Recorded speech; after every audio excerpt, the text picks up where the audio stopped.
Hi everyone, it's Victoria Carter, and today we're going to be talking about character goals and motives using the popular movie Frozen and the characters Anna and Elsa. So there are four main things that go into character motivation and character goals. So the first thing is tradition or culture.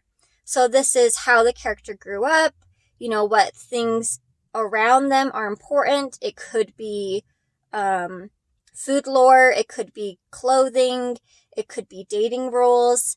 It depends on the genre that you're writing in, and it depends if you're writing to an audience of children or young adults, if you're going to put dating or things like that in there.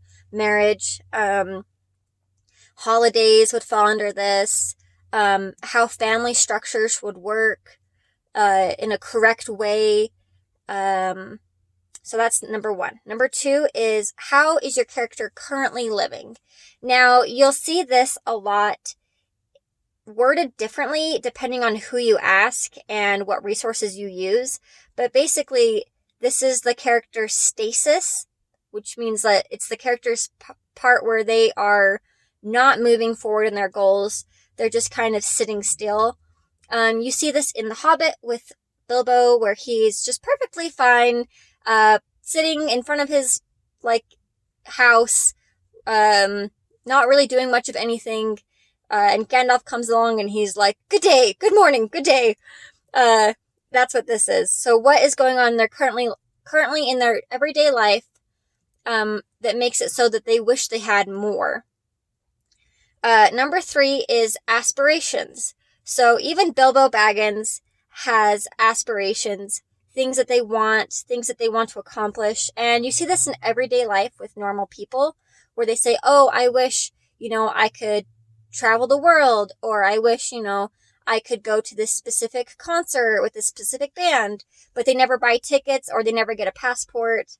And this is aspirations. So the last thing is how they see their world. It's their perspective.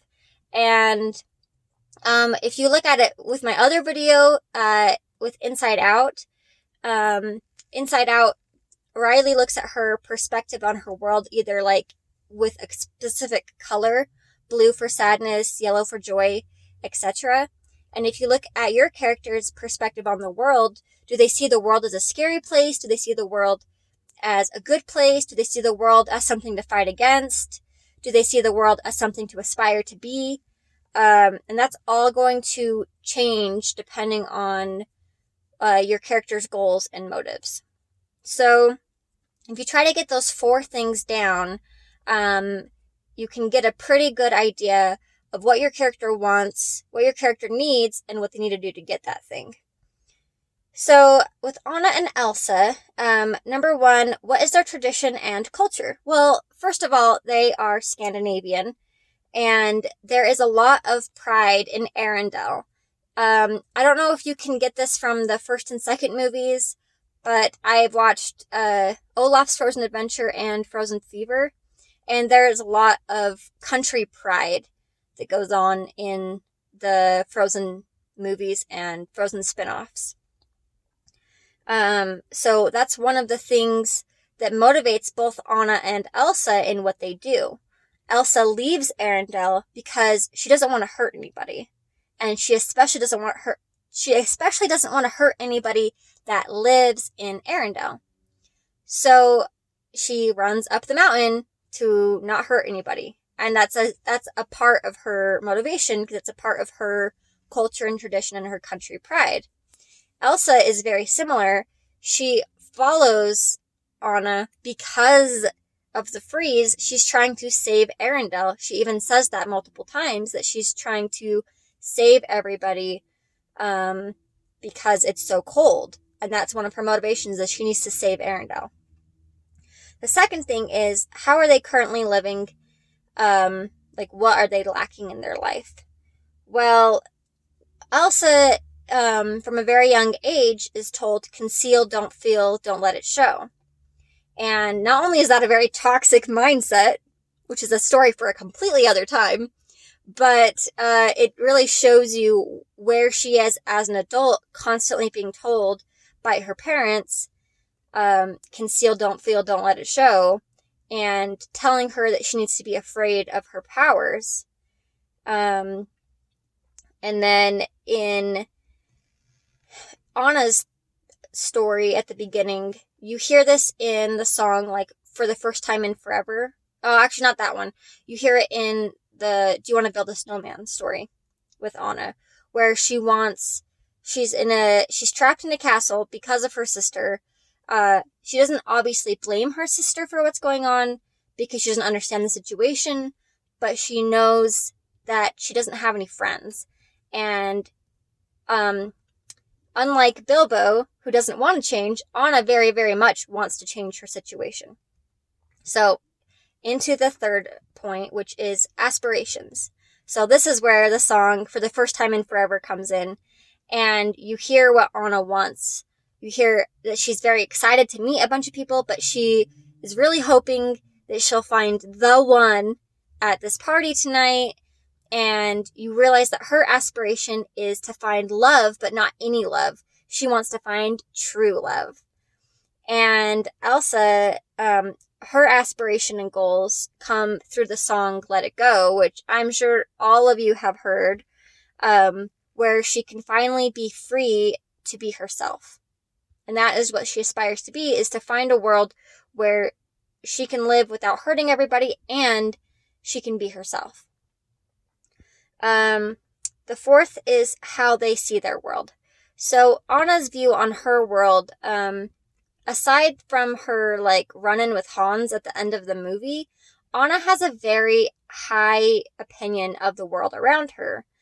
You can see this by her wandering off into the forest by herself and then meeting a complete stranger who's Kristoff and being like, yeah, Kristoff, let's go together and find my sister. Like, she's very, very, very trusting, very open, and she sees the world as a place where she can garner support and that it will give her what she needs when she moves on with her story and on with her life. Now, Anna sees the world in a very different way. She's very afraid of the world. She's very afraid of her responsibilities. I mean, it's hard to say without watching the second movie. I wouldn't have this perspective if the second movie hadn't come out, but when she is crowned Queen of Arendelle, it seems very much like she is not comfortable with that at all. She like slips her gloves back on, and you can see also that she's not smiling a lot when she's acting like queen. She has a false presence and a false narrative. She's acting like a false version of herself because that's what she feels like the world needs of her. The world needs her to be fake.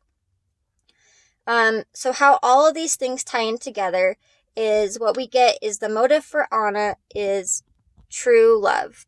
And the theme of the movie is a sense of true love through family because she saves Elsa at the end. I know it's a spoiler. You should have seen Let It Go and Frozen by now and all of that. So, and then with Elsa, it is also love that is the motive and the theme of the story. Elsa is trying to find a way to love herself. It's not having other people accept her. It's like she can't even really stand being by herself. Like, she's in her room all the time, but she's not even comfortable using her own powers, which tells you that she wants to learn how to use her own powers in a way that she can accept that part of herself. It's a part of herself she can't get rid of. She has no control over until the end of the movie.